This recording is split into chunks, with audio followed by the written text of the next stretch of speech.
So today's webinar, After the College Acceptance, is a program that MEFA hosts annually this time of year when high school seniors are gathering all their different award letters and college acceptances, and they're trying to figure out how to make that decision and trying to analyze and understand all the different components of a financial aid award letter.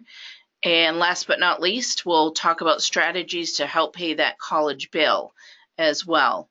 So again, this webinar is being recorded, so we will be able to share that recording afterwards. We would love for everybody who is a user of social media to use the hashtag CollegeBound2018. You can connect with us on Facebook, Twitter, using that hashtag. As you can see at the bottom of this slide, we have the hashtags. We are on Facebook, Twitter, and LinkedIn. So after today, feel free to reach out to us on social media as well. But just a little bit about MEFA. We are a nonprofit quasi-state authority. We've been around since 1982.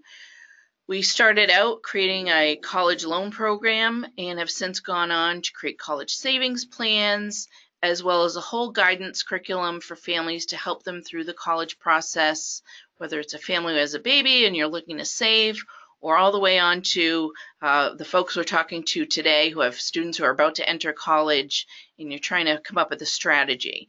So we can answer pretty much most questions regarding the entire college process, from saving to planning and guidance, and obviously loans if that comes into play. So we'll talk about that today. Just want to make sure that everybody is aware of all the great tools on MEFA.org. We have lots of blogs that we like to share with families that are pertinent to the time of year that you might be going through different issues with the whole process. So we always are publishing those. We have great tools and resources on our website and lots of good information to help you through the process. We'll be demonstrating a couple of those tools today on our webinar. If you're not already signed up for MEFA emails, which is our email curriculum, we send out about a couple emails a month to families based on the age of your children. Will be pertinent information, so feel free to sign up on MEFA.org on our homepage.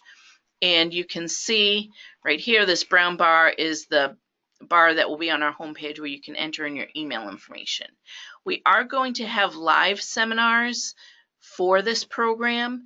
So after today's webinar, if you want to come meet with us in person at one of our seminars, you can find those at mefa.org/events. We have about 20 across the Commonwealth where lots of families will be coming and bringing their award letters. And we're also here in Boston, right near Faneuil Hall, if you wanted to schedule an appointment in person. So at the end of the webinar, I'll leave all of our contact information so that beyond today's webinar, we can still connect and help you after today. So let's get started. And I also want to just reiterate, if you have any questions, feel free to send those through the chat feature, and I will answer those as we go. So give yourselves all a round of applause. I'm assuming we have mostly parents on the line, probably logging in during our lunch hour. So we'll try to end this at 1 o'clock or as close to it as we can, depending on how many questions we have. But congratulations for getting through the admissions process. Now we're going to help you take the next step towards the financing and bill payment process, which is, can be kind of overwhelming for families when they're looking at different costs and different financial aid award letters. It can be very confusing. So we're here to help you sort through all of that.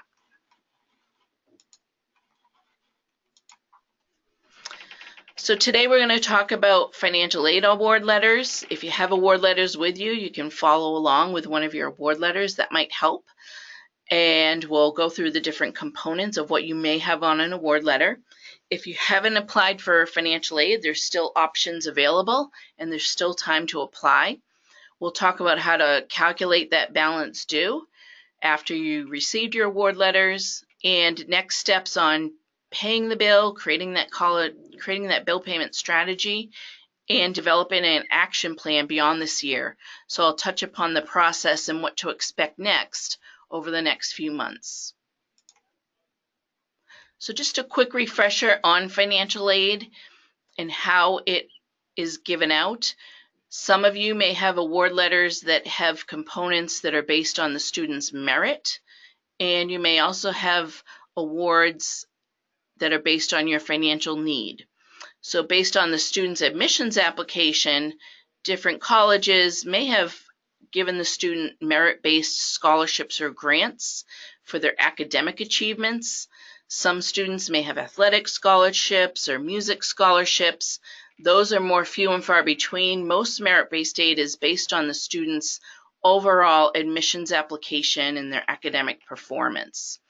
With merit-based aid, you do want to make sure that the student and family understands the requirements to keep that merit-based scholarship.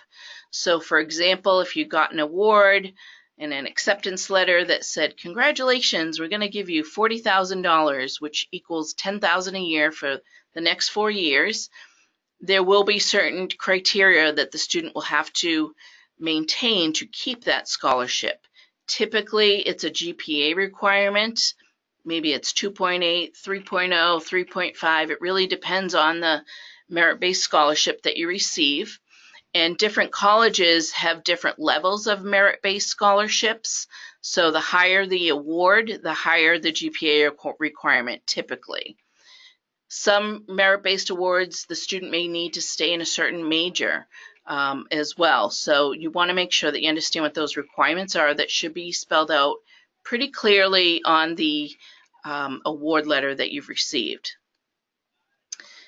Most of the financial aid that's given out nationwide is based on need, family's financial need. So looking at your financial eligibility for financial aid.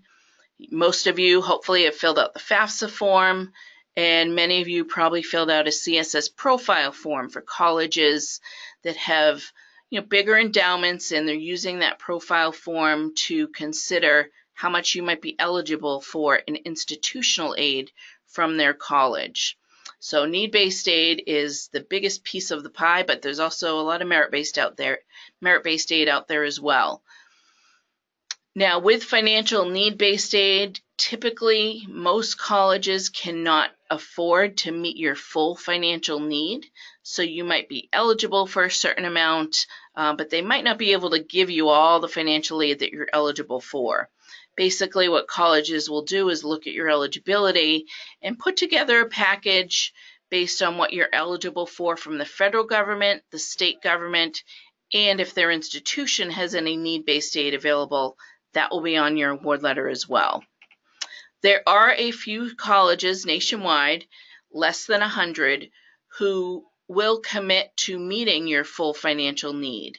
Those typically tend to be the higher tier schools that are more difficult to get into, like the Ivy Leagues, schools like Boston College, Holy Cross, that can commit to meeting your full financial need. Now, some of these colleges, I'll use the Ivy Leagues for example, they don't give out merit-based aid, but they do give out a lot of need-based aid. The reason being is that all of their students are meritorious. So if you had a student who was at MIT, they probably had a very similar GPA requirement to all of their peers. So it's kind of hard to determine when you have all straight A students who's going to get your merit-based aid at schools like MIT or maybe Harvard. So not every school does give merit-based aid, especially the elite institutions, but most schools have some need-based aid. Even community colleges might have a small amount of endowment that they can use towards need-based aid. Again, if you have questions, feel free to send those through the chat feature. So here on this screen, you can see a sample, an example of an award letter. You probably have already figured out that not all award letters look the same from school to school. Some of your award letters, you may have to log in to the student's portal at the college to access the award letter. A lot of colleges will mail a paper copy of the financial aid award letter to freshmen, but typically a lot of schools have moved electronically, so you might have to log in to access your financial aid award. So the types of financial aid that will be on a financial aid award letter will be grants and scholarships from the federal government if you're eligible, from the state government if you're eligible for those, as well as from the institution. So the grants and scholarships are free money that you don't have to pay back. But as I mentioned, there's often criteria that the student needs to meet, typically a minimum GPA, to keep those grants and scholarships, whether they be need-based or merit-based. You may see work study on an award letter as well, and that is a job that a student can apply for on campus. So the student is not typically given that money up front. Typically, they earn that money in a paycheck biweekly. So, for example, if the student earned a $3,000 work study award, they can work up to $3,000 in income for that job and receive that award to help pay for miscellaneous expenses, books, things like that. Most of the time when we're working with families, we tell them not to deduct the work study award from their bill because most colleges don't award that up front. They give it to the student piecemeal throughout the year as they're working. You may also see loans on an award letter. So typically federal direct student loans, which we'll talk about in a second. I'll get more into the rates and terms of the loan so that you understand it. Those typically will be on an award letter. Some families who qualify may have part of that federal student loan subsidized, meaning there's no interest accruing on the loan while the student's in school.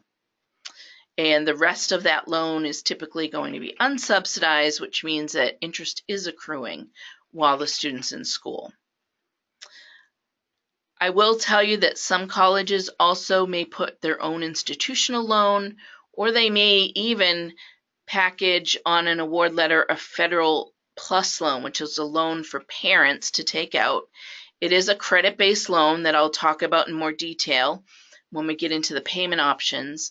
But just understand if you see a federal plus loan on a financial aid award letter, that is not financial aid, and you do need to apply for that loan to get approved. So what some colleges will do is they'll put a plus loan on an award so that the amounts that they're gapped from the amount it costs to the aid that you've received, that number looks a little bit smaller. So I'll talk to you in a little bit more about that, but want to just tell you up front to keep an eye on any plus loans that you might see in an award letter, because you aren't limited to just that option if you do need to borrow to pay the bill. Now, you will need to accept all or part of your financial aid award at the college the student is depositing at and attending by May 1st. So that's a national deadline. We have to have all these decisions wrapped up on where the student's going by May 1st. And I'll talk about wait lists in a minute as well. So on an award letter, the financial aid office will give you instructions on how to accept or decline all or part of the award letter. So obviously you want to accept and say yes to all the free money that you're getting in grants and scholarships. A lot of students will choose to accept the work study so that they can get a part-time job on campus. But some students who might be commuting and already have a job, they may not need the additional work study job. So that might be an instance where you wouldn't accept work study. And then the federal student loans, if you're in a position where the student doesn't need to borrow the full amount that they've been awarded, you can also decline some of the loan as well on the student side. So those are some of the reasons why you might decline part of the award even if the student is attending that college. Again, I know we have a few people who have just logged in, so feel free to send questions through the chat feature and we'll answer those as we go. So I mentioned the federal direct student loans that most families will see on award letters. With this federal direct student loan, the student is the borrower. There's no cosigner on this loan. There's no credit check. So it really is the only way that a student who might be 18, for example, can borrow without any credit or limited credit and pay that loan back 4 years from now, or start paying it back 4 years from now. You really can't go to a bank and get a loan like that as an 18-year-old. So that's where this federal direct student loan can come in handy, and that's why it is considered financial aid, because it is a great way for students to help contribute towards the bill and pay their share. So if students are borrowing as a freshman, they can borrow up to $5,500. And sophomores, it goes up a little bit more to $6,500. Junior, senior year, they can borrow up to $7,500. Graduate students can borrow much more, and medical and dental students can borrow much more as well. So the interest rate right now for students who are in college right now is 4.45%. So students who are borrowing for this current academic year, that rate changes every July 1st based on the T-bill. Typically, the federal government will announce that in late May or early June, so you know what the rate will be for the federal direct student loan and the PLUS loan. And that is a fixed rate for that loan for the life of that loan. So potentially a student could have 4 separate loans for each year they're in college with 4 different interest rates. So once you've taken out the loan, the interest rate on that loan won't change, but the loan they take out next year might have a different interest rate. As I mentioned, the loan can come in 2 portions, subsidized if you qualify and unsubsidized.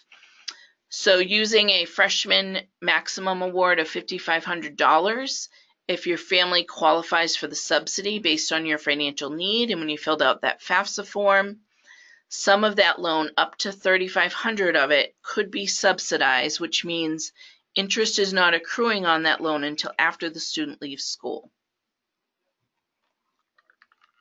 The other $2,000 of it, or if your family doesn't qualify for the subsidy, the entire $5,500 loan might be unsubsidized, which means that interest is going to accrue while the student's in school. The students and family can choose to pay that interest, and usually lenders will send a quarterly bill so you know what has accrued. And it's a great idea if you can afford to pay that interest while the student's in school, because it's really not a huge amount based on the amount students are borrowing, the interest, and the benefit of that is when they graduate, they won't have that built up interest that will then be capitalized and added to the principal amount that they borrowed. So if you can pay that unsubsidized loan interest while you're in school, that's a great thing to do. There is also a 1.066% fee that's deducted from the loan amount of this loan. So if you're awarded $5,500, you won't actually have a full $5,500 credited towards your bill. It'll be $5,500 minus that fee. Now, some colleges actually deduct the fee from the amount so that you can accurately, to the penny, figure out how much you owe. But most colleges will just put the $5,500 on an award letter, and you just have to do the math to make sure that that 1.066% fee is covered when you go to pay that bill. Now, once you deposit at a college and the student knows where they're going, the financial aid office from that college in June typically will email the student to go online and do what's called entrance counseling at studentloans.gov. Entrance counseling is a federal requirement of student loan borrowers so that they understand their rights and responsibilities as a borrower. When they graduate college, they'll also go through what's called exit counseling for these loans so that they understand the repayment options. They'll also need to sign their promissory note online. And that's all done by the student because it is their loan and it's in their name, so they need to understand their piece and their responsibility for this loan. As I mentioned, no payments are due while the student's in school, but it's great if you can make voluntary payments on the unsubsidized loan if you choose to, but that's not mandatory.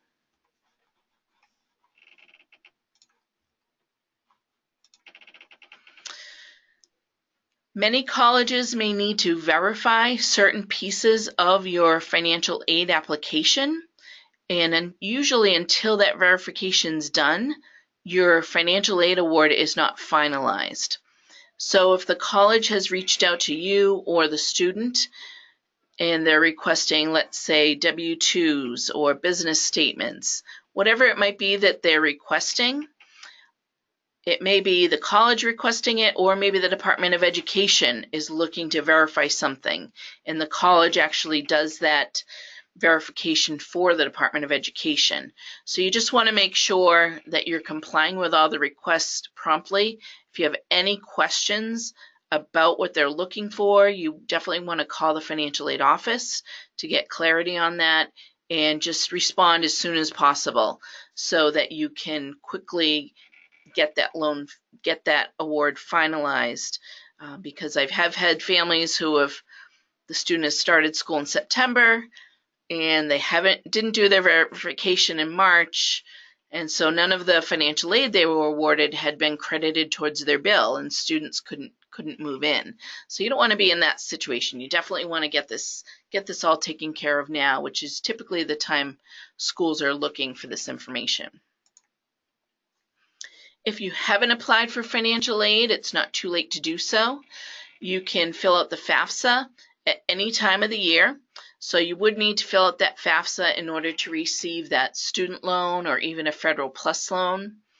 The deadline for eligibility for aid from the state of Massachusetts is May 1st. So you definitely want to get that FAFSA in as soon as possible if you can. Now, many colleges also have financial aid deadlines. Many of them may have passed at this point, but it's still great to look at their forms that they require, see what they need you to fill out, and just get those filled out as soon as possible.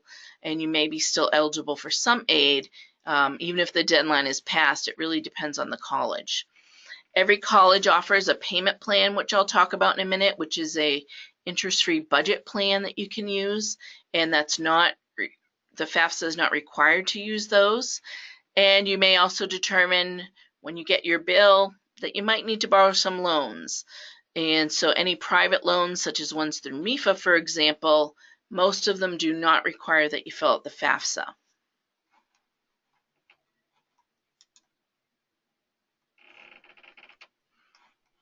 So I have a couple questions. Let me just check and see what we have coming in.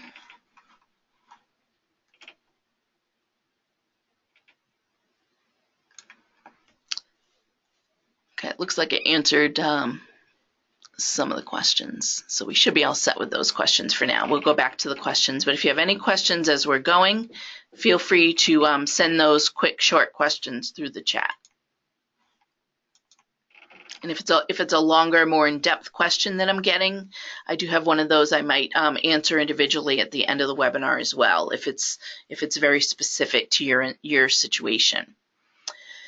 So some students, you may have found out if they've been denied at a college, if they've been accepted. Typically the financial aid award will come about a week later. Some of your students may have applied early action and have been deferred to the regular admissions pools, so you're still waiting to hear from those schools. And some students may actually be put on a waiting list. So if the student's top school puts them on a waiting list, there are a few things that you want to do and think about if the student really wants to go to that school. So just remember that May 1st is the national deadline, and you do need to deposit at one of the schools that the student was accepted to, the one that they want to go to. Typically, schools and students who are put on a wait list, some schools have a very long wait list, and you might not have a good chance of getting off the wait list. So you really want to focus on the schools where the student has gotten into, and then maybe the wait list school will come in later, depending on your finances and depending on whether they're accepted. But you definitely want to make sure that you deposit at a school they were accepted to. Typically, this deposit might be maybe $300 or $500, and that's usually non-refundable. So if you deposit at one school and then in June the student gets off the wait list at another school and he or she decides to go there, you will probably lose your deposit at the previous school. Be aware that the financial aid policy at different colleges might not be the same for a student who is coming off the wait list versus a student who is accepted initially. Sometimes some schools might take a few students off the wait list, and if they don't have any financial aid left, if they've used up all their resources, they may admit students who don't need much financial aid. So that might happen to families, or they'll accept students in regardless of what their financial need is, but just understand that many colleges don't have the same financial aid policy for the waitlisted students as they do for regular admits. And many colleges have the same policy no matter what time of year the student's admitted. So you really just want to know from those individual schools what their policy is, because it can vary. Now, if the student says, I do want to go to that waitlisted school, I'm still very interested, they will need to formally accept their spot on the waitlist, and the school will tell you how to do that. They do want to write a short note to the admissions counselor, just explaining their excitement and about the possibility of attending that school. It is still an opportunity for the student to get admitted to that college. So now is not the time to be playing hard to get. They want to definitely let that school know how excited they are to go there if they're accepted. If there are any updates with recent grades, test scores, or awards that could enhance the student's application, they want to make sure the admissions office has that, because they'll be able to look at that as they're considering who to take off the wait list. And also with social media, it's a great way to keep in touch with colleges and maybe tweet with the admissions office. It gives them an additional point of view. It shows your demonstrated interest in a school, which sometimes can be a big factor in who they're going to take off the wait list. So typically students on the wait list have the requirements to get into that school, but there's just so many applicants that they're not able to accept everybody.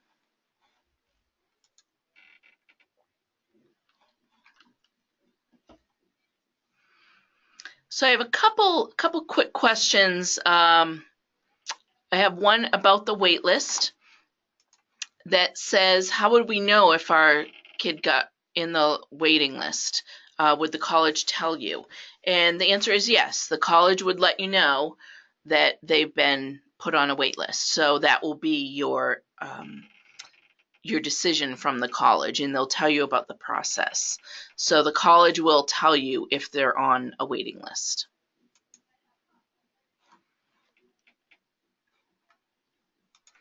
I have another question about negotiating the financial aid package, which is a really good question. And I'm going to actually hold that because I have a slide that talks about negotiating. But just a quick point about negotiating.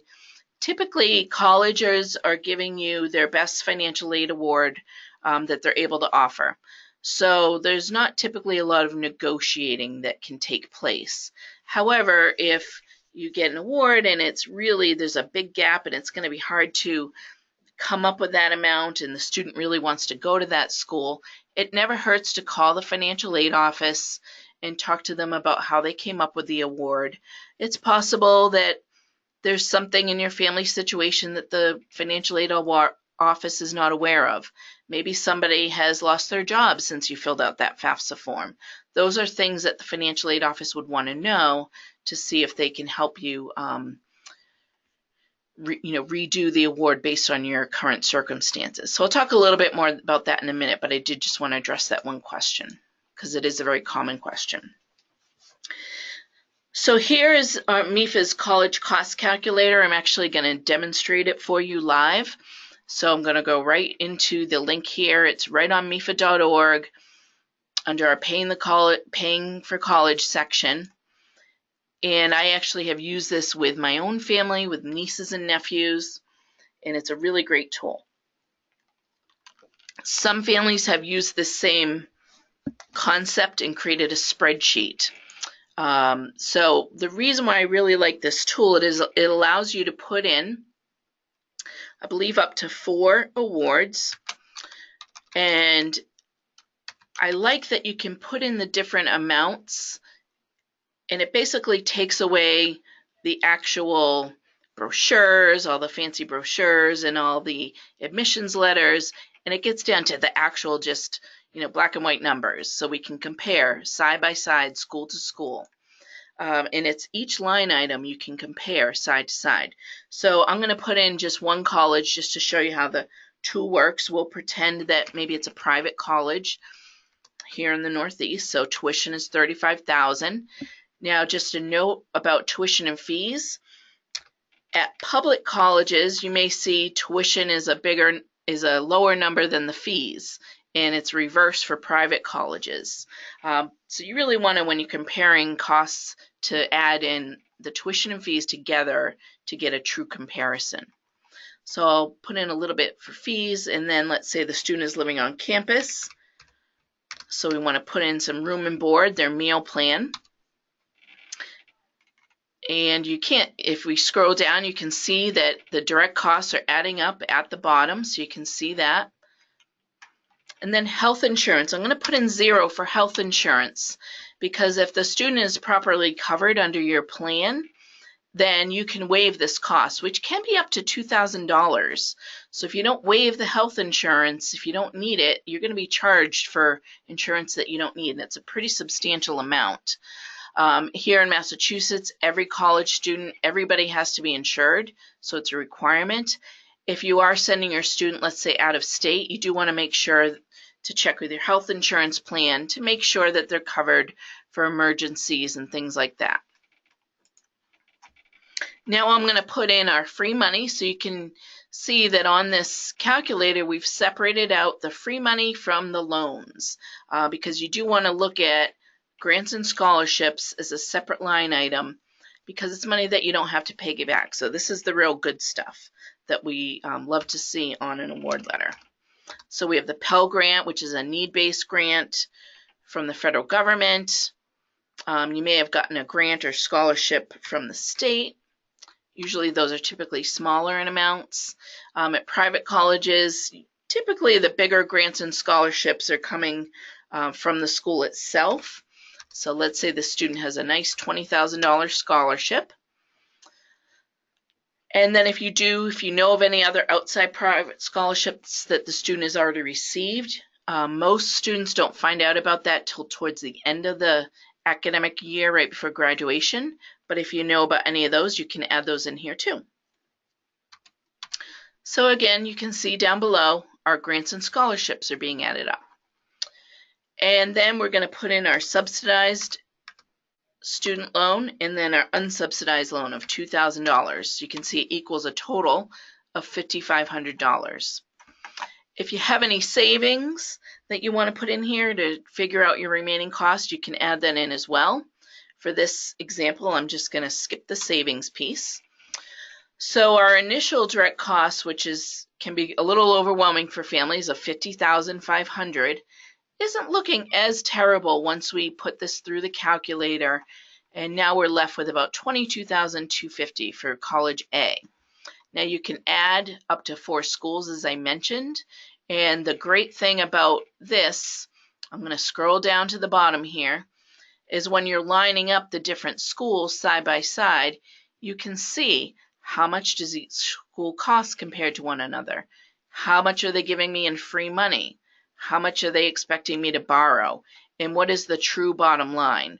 Now you don't want to take out the plus loan when you're figuring out your bottom line. Plus loans, MEFA loans, those will go towards repaying that remaining cost, that balance due. So I see a lot of families that create spreadsheets like this. So if you have 10 colleges, for example, you can do that, and you can print this out as well.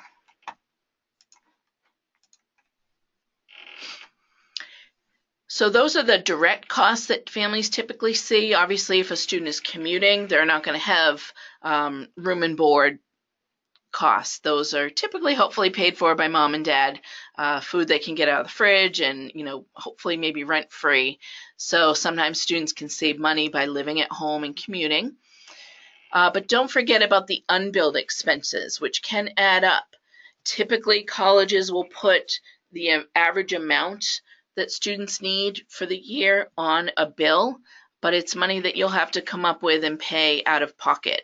You can borrow for your unbilled expenses as well if you need to, such as books, transportation, so whether it's airfare or bus ticket to get to New York City if they're going to school there, if they need a laptop, personal expenses.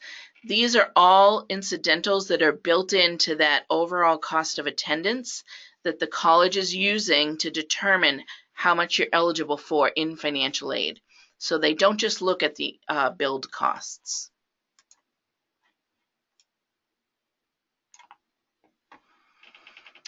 Okay, so I have a couple quick questions that I want to just cover now.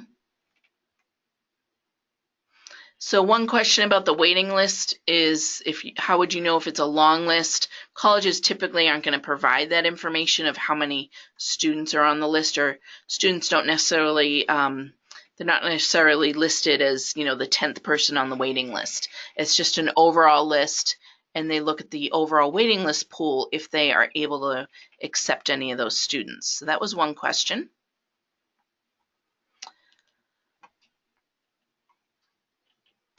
So another question was, how do you get a Pell Grant? So this particular family got a financial aid award, but it didn't have a Pell Grant listed. A Pell Grant is a need-based grant, and it typically is given to the most neediest families. So not everybody is going to get a Pell Grant or even a Mass Grant from the state of Massachusetts.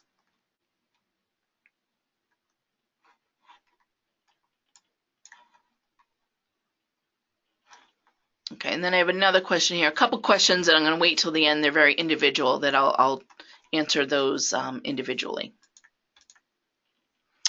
Okay, so once you've figured out how much you owe at each school, that can help determine where the student's going to go. That's definitely going to be one of the key pieces, as well as the program the student's going into, how much do they like the school, what a good fit that school is. But the finances are going to come into play for most families. So once you've determined how much you owe, then you want to start thinking about a strategy to pay that bill. There's not one way to do it. Most families are using a combination of different resources, and this is a great way to come up with a strategy because it can help reduce the amount you need to borrow, or even maybe eliminate having to borrow if you're able to use some of these strategies. So the first thing you want to do is ask yourself, and maybe ask relatives, grandma, grandpa, if you have any college savings. So maybe, for example, you have a U fund through MEFA, 529 College Savings Plan. How much do you have in that plan for that student, and how do you want to utilize that? You don't have to use all that money the first year. You can spread it out over 4 years, or even save it all till senior year, or even save it to use for another student if you wanted to. It really is your money to decide how you want to utilize it. But you should call your plan advisor. For MEFA, it would be Fidelity Investments, to get advice on how you might want to utilize those savings. It could also be a student's bank account, money they worked at over the summer, money they've saved. But you want to get a sense of how much you have in savings and how much you want to utilize that. And if anybody else has saved on behalf of the student, how much are they able to contribute? So here's the contact information here at MEFA. If you do have a U plan or a U fund, those are our two college savings plans. Our website and phone numbers are right here. So feel free to get in touch with us if you want to talk about strategies using your savings. If you do have a U plan and your certificates are coming due and they're going to be matured this year, we'll send out those distribution request forms in April, and we can help you out through that process. So the next step, you want to look at past income and then your present income. So this is money out of your salary, so money out of pocket, maybe out of your paycheck every month. This can be utilized in the way of an interest-free monthly payment plan. So every college has one. Different colleges have set up their plans in different ways. So it might be a 5-month plan, a 10-month plan, 12-month plan. Some start in May, some start in June. It might start in July. It really depends on the college. So once you've decided on which school, or you're really zeroing in on a few schools, you'll definitely want to contact the college and find out what options are available at that school. Now, there is no interest charge, as I mentioned. There's no credit requirements. It's not a loan.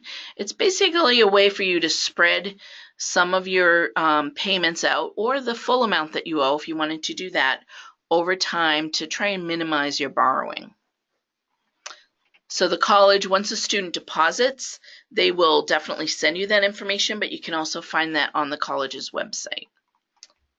So if a plan starts in May or even in June, for example, you won't even have gotten a bill at that point, but you can always set up your payment plan as an estimate, and you can make changes at any point in time throughout the year. You can increase the plan or lower it depending on your finances. So there is the ability to change it once you get your bill and you know exactly how much you need.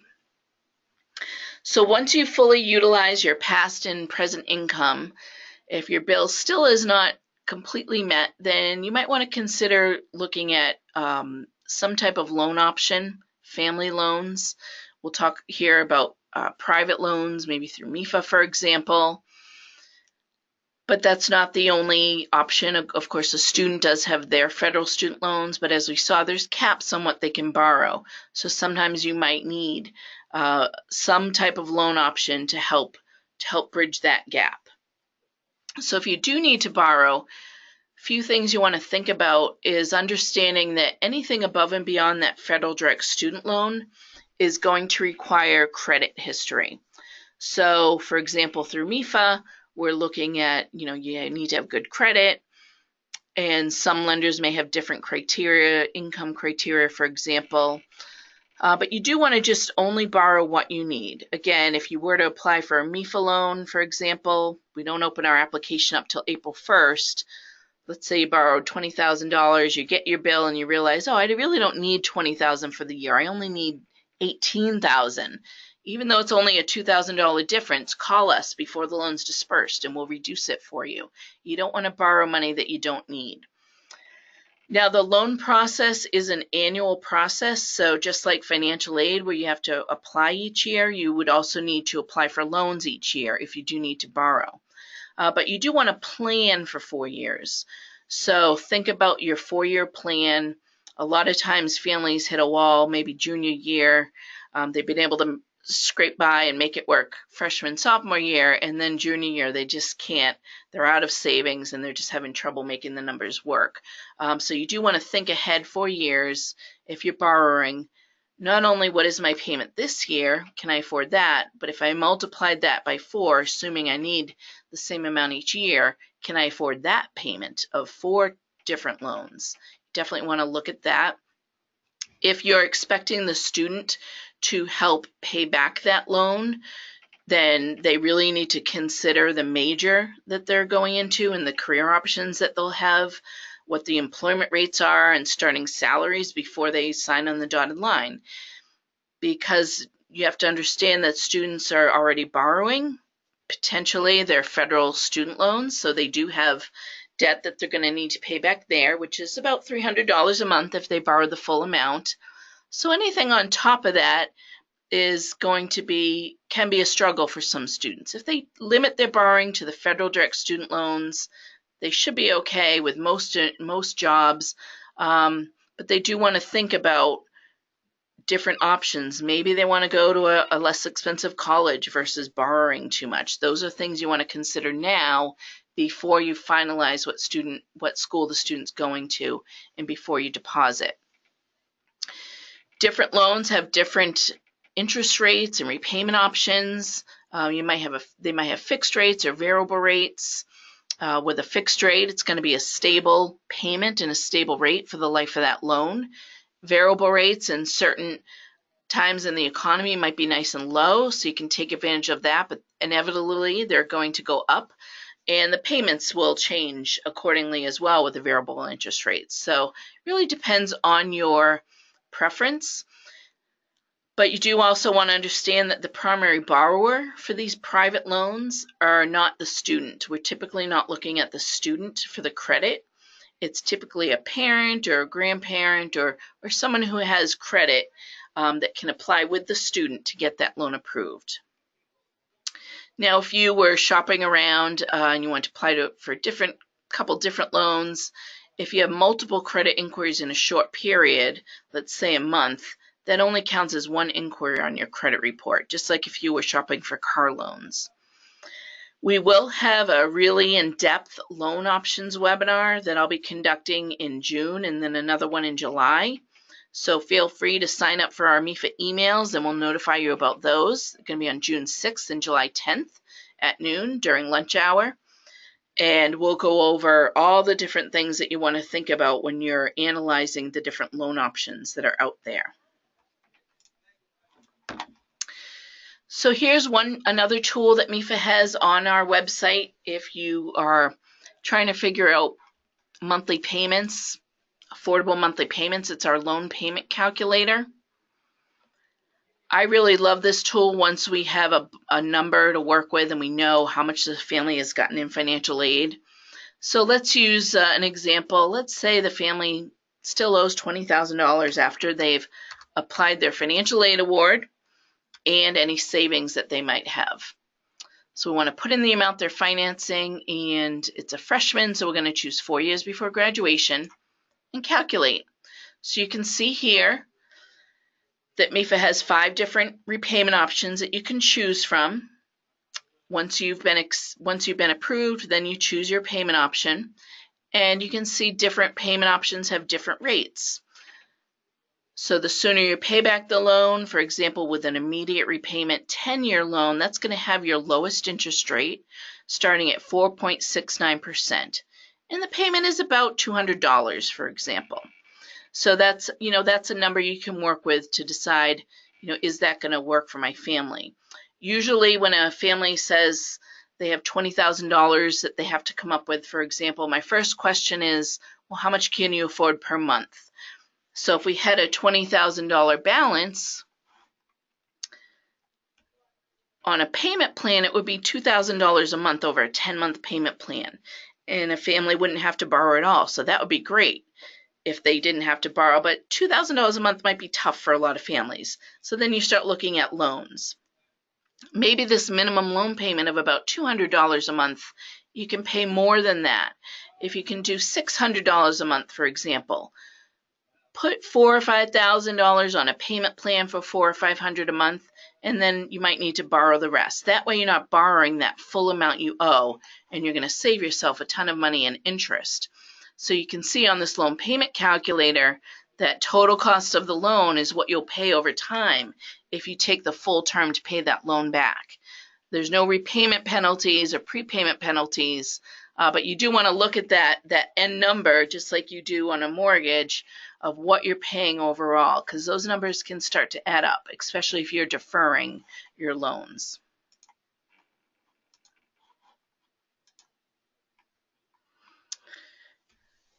So here's an example side-by-side comparison of the MEFA undergraduate loan, which I just showed you on our loan payment calculator, and the Federal Direct Plus loan or parent loan that's through the federal government.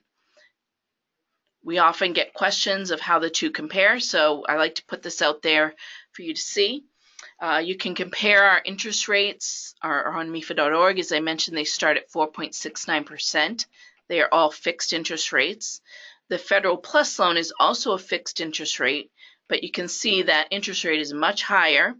Even though it's a federal loan, MEFA is a nonprofit, so we do have very, very competitive rates compared to this higher 7% rate. With the Plus loan, you do have to fill out that FAFSA. You do not have to fill out the FAFSA for the MEFA loan, but we do recommend families apply for aid, fill out the FAFSA and any other financial aid applications to see what you're eligible for before you end up borrowing. The MEFA loan is really more of a family loan where the student is on the loan, but they're also on there with a creditworthy borrower, typically parents. It's a shared responsibility. With the Federal Plus loan, it's only the parent or custodial step-parent that is taking out that loan. The repayment on the Plus loan is going to begin in the spring after the loan is fully dispersed, as is with the MEFA loan. You saw that we have multiple repayment options for MEFA. With the Plus loan, you can also defer that loan. There are origination fees on both of these loans.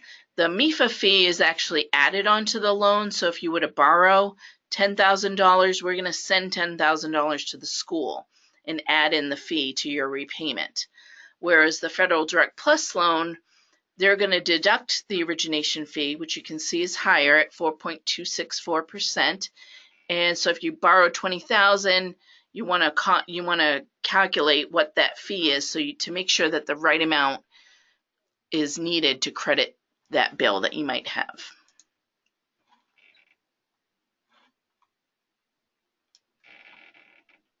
So I'm just going to check and see if we have a couple of quick questions here.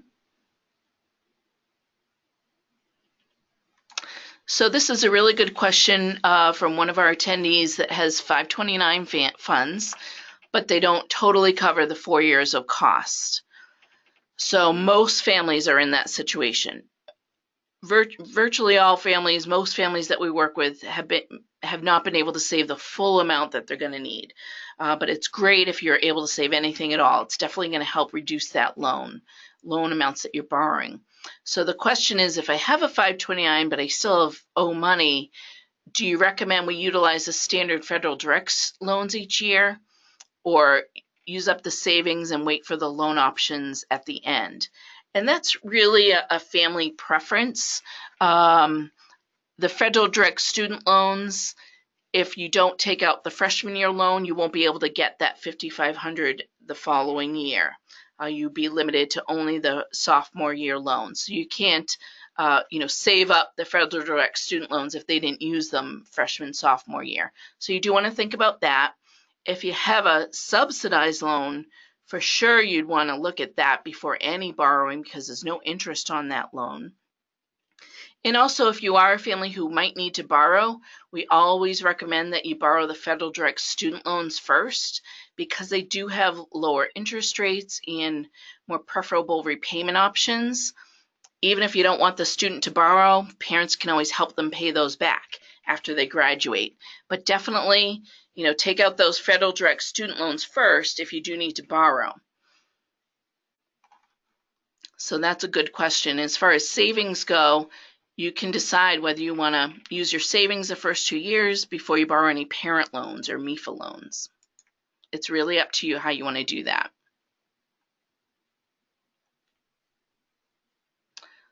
So I had a question here about income-based payments and adjustments when payments begin. Payments on these loans for parents, it's going to be based on the repayment option that you choose and what type of loan you take out. Typically, repayments are going to begin if you choose immediate repayment in the spring after the loan is fully dispersed. For students, they don't start having requirement to make those payments until 6 months after they graduate or leave school. And at that point, they'll be able to look at all the different repayment options that are available to them through the federal loan program. So I have another question about loans. Since loans are credit-based, is the rate related to credit? And for most lenders, it's directly related to your credit score. So that's something that if you think you might need to borrow, you might want to look at your credit, see how it's looking, see what your credit score is, and then apply from there. So I have questions about savings and Roths, IRAs. Certainly, whatever amount you've been able to save, if you saved for college, you can utilize a Roth IRA. Any amount of savings you're able to use is a good idea to help minimize any borrowing. So definitely, whatever type of savings you've been able to save is great. Okay, so I know we're about at the 1 o'clock mark. 2 minutes to go, so I want to get through a few more slides because I know folks might have to leave and go back to work after their lunch break. So I just want to wrap up the end of the webinar slides, and then we'll get into more Q&A. So here's a example of the last few slides where I was talking about a combination strategy. So this outlines how that might work. So if we had a balance due of $20,000, for example, I had mentioned if you put it all on a payment plan, it's going to be about $2,000 a month. that might be a little bit steep. So you want to start looking at savings and maybe even loans to come up with that balance. Whereas if you're looking directly at loans as the first option, if you were to borrow $20,000, it would be about $200 a month. Definitely, if you can pay more than that minimum loan option payment, then don't borrow that full amount. Put some on a payment plan, or use some out of your savings before you need to borrow. So in this example with our $20,000 balance, student has worked over the summer, so they're going to give $1,000 towards the bill. This particular parent, let's say they've saved $16,000 and they've decided they're going to use $4,000 a year for the 4 years. And that's how they've decided to use their savings. So we've chopped $5,000 off that balance due, chipping away at that bill.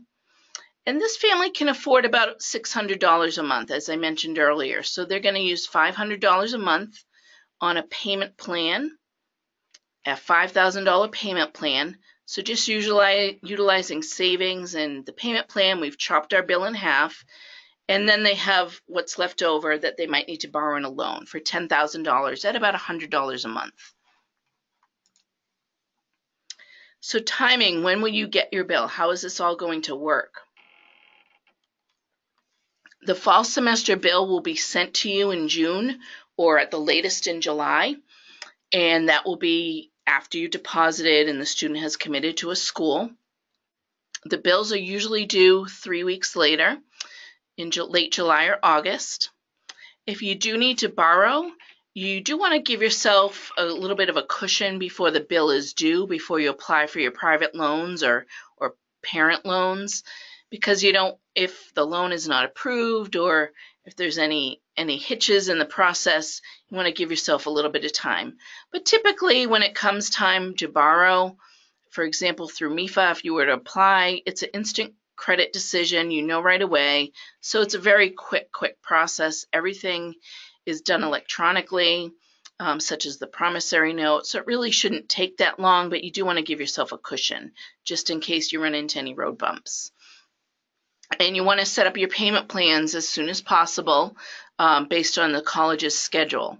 So if their plan starts in May, you know where the student's going, you can set up your payment plan in May, and you can change it later on throughout the year if you need to. One of the most common questions I get this time of year is, how can students get more free money? That's what everybody wants, is the scholarships and all of the free money. So if you don't have enough on your financial aid award letter, you definitely want to make sure that you're in touch with the guidance counselors at your school. Typically, they're going to have some kind of process for your school to apply for local scholarships. It might be one application or a couple that they fill out. So you definitely want to be in touch with them, because the local scholarships are going to provide the student the best opportunity to get extra free money.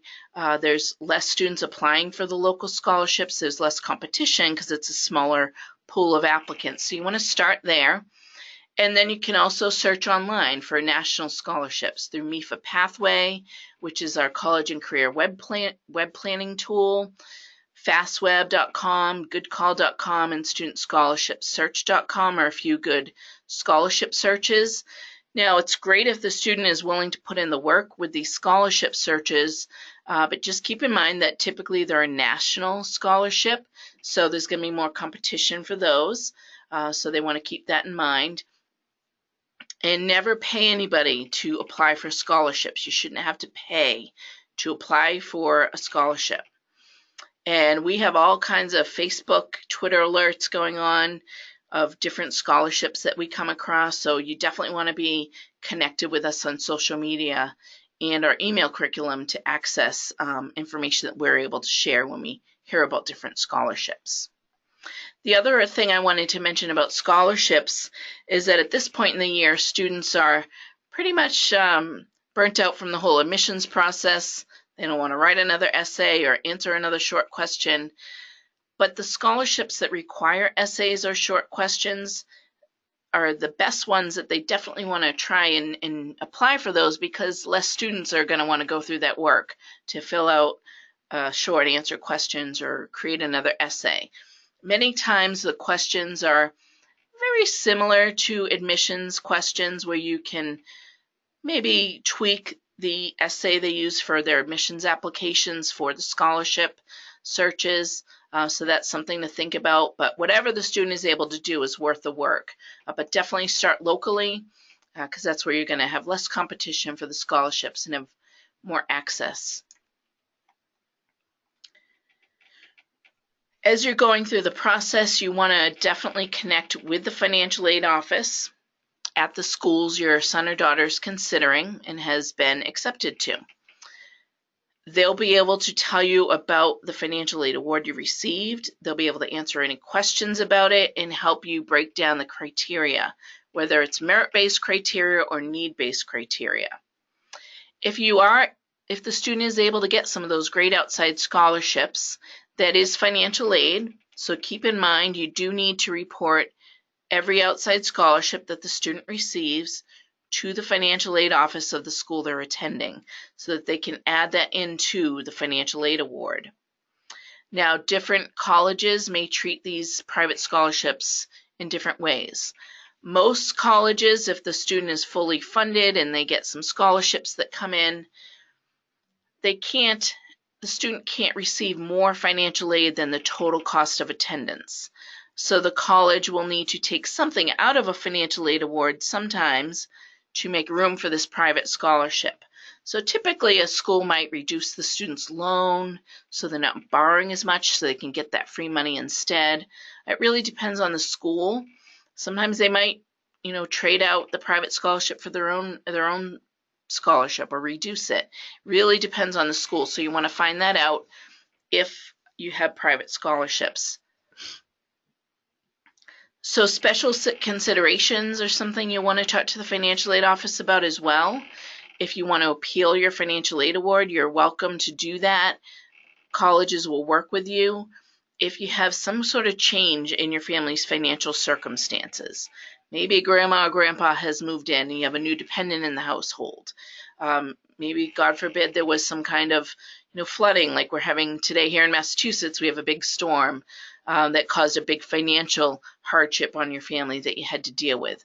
Those are things that you can talk to the financial aid office about to see if they're able to make any adjustments in how they awarded your financial aid. They might be able to take that into consideration.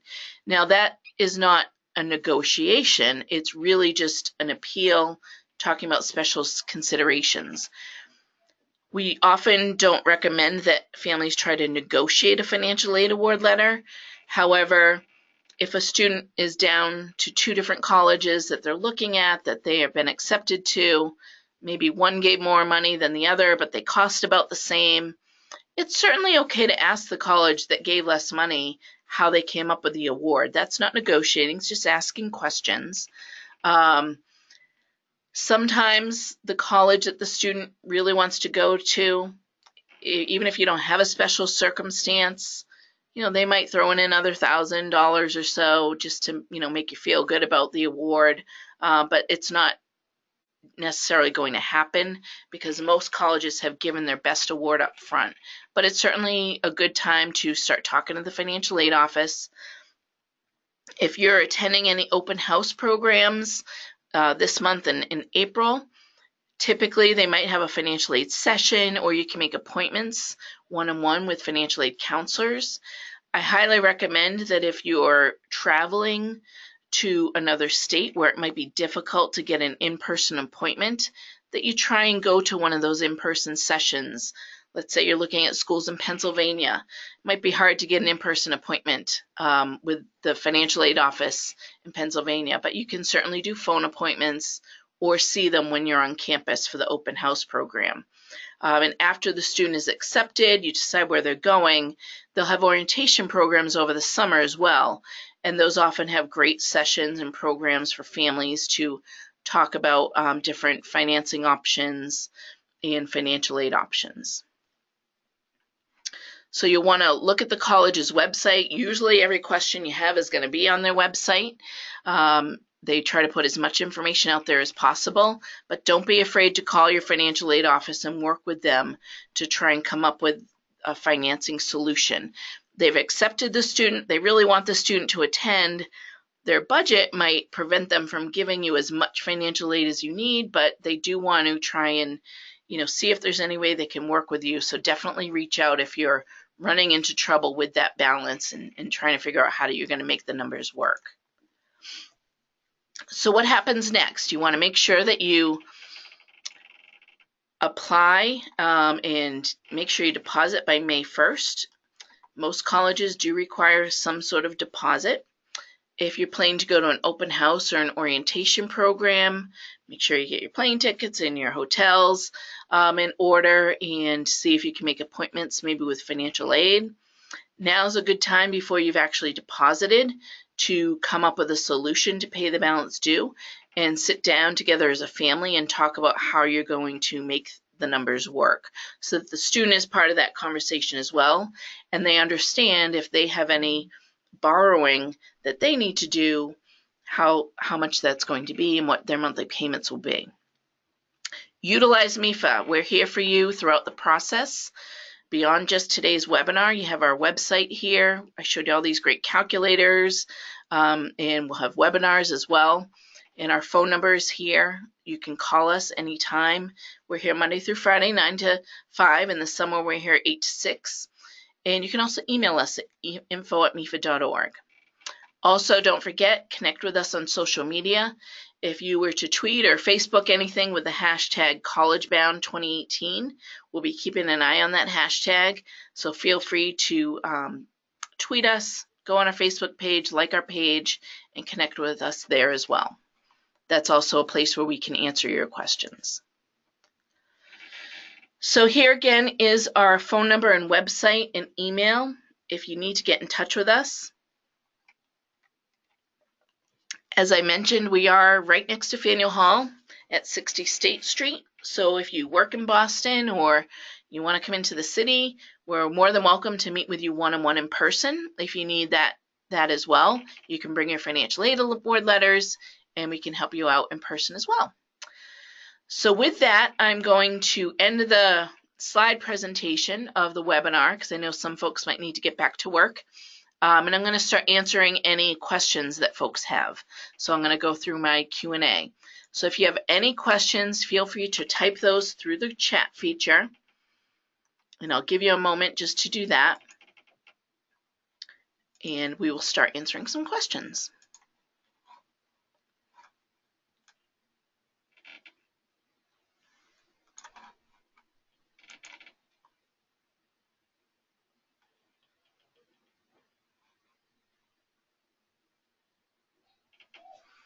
So I do have one question from a family about what about scholarships colleges have listed?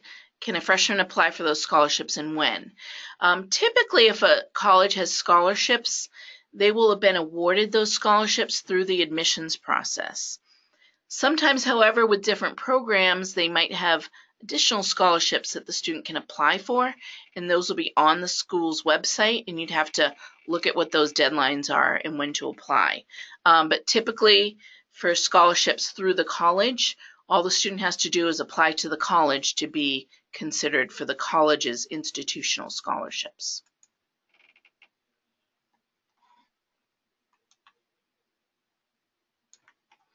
Okay, so another great question here. When you talk about the balance due, are you talking about all 4 years or just the current year? When I talk about the balance due, I'm definitely talking about just this current academic year. So you have to worry about 1 year at a time as far as paying the balance. But if you're needing to borrow, that's when you want to think about that 4-year plan so that you know, okay, maybe I can afford $200 a month with a $20,000 loan freshman year. But if you had to borrow $20,000 each year for all 4 years, can you afford $800 to $900 a month for the total amount in payments for your 4 years of borrowing? So when we talk about the 4-year plan, that's what we're talking about. Just planning out 4 years, estimating what those payments will be if you do need to borrow.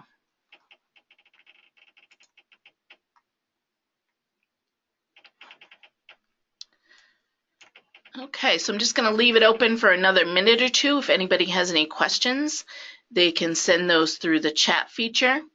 and I have a couple questions that I'll answer individually.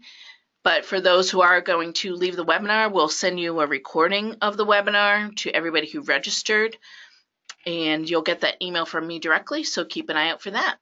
So I'll just keep the options open for another few minutes just to see if we have any questions come through. But thank you so much for joining us today. It was great that we had over almost 30 people join the webinar today, so that was great. And hopefully we'll hear from you on the next webinar.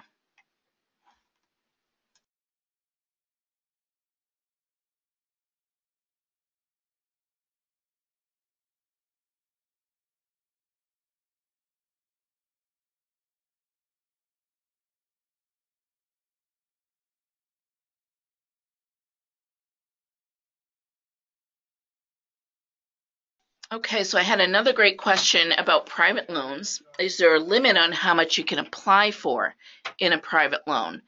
And that's a great question. Typically with private loans, you can apply for the full amount of your cost of attendance minus the financial aid award. So that private loan can include money for the incidentals, such as books, that you'll get as a refund from the college once the money is sent to the school. But you can borrow up to the cost of attendance minus your financial aid award. And that would be certified by the financial aid office. So they would know what that cost in financial aid offers are to make sure that you're not borrowing more than what you actually owe. So that's a great question.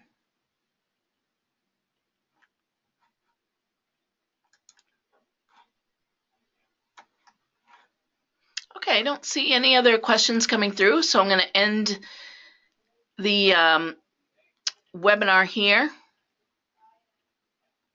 And thanks everybody for coming today. It was great having you. And if you have any questions, you have our email and phone number here, so you can reach out to us directly. Have a great day, everybody. Thank you.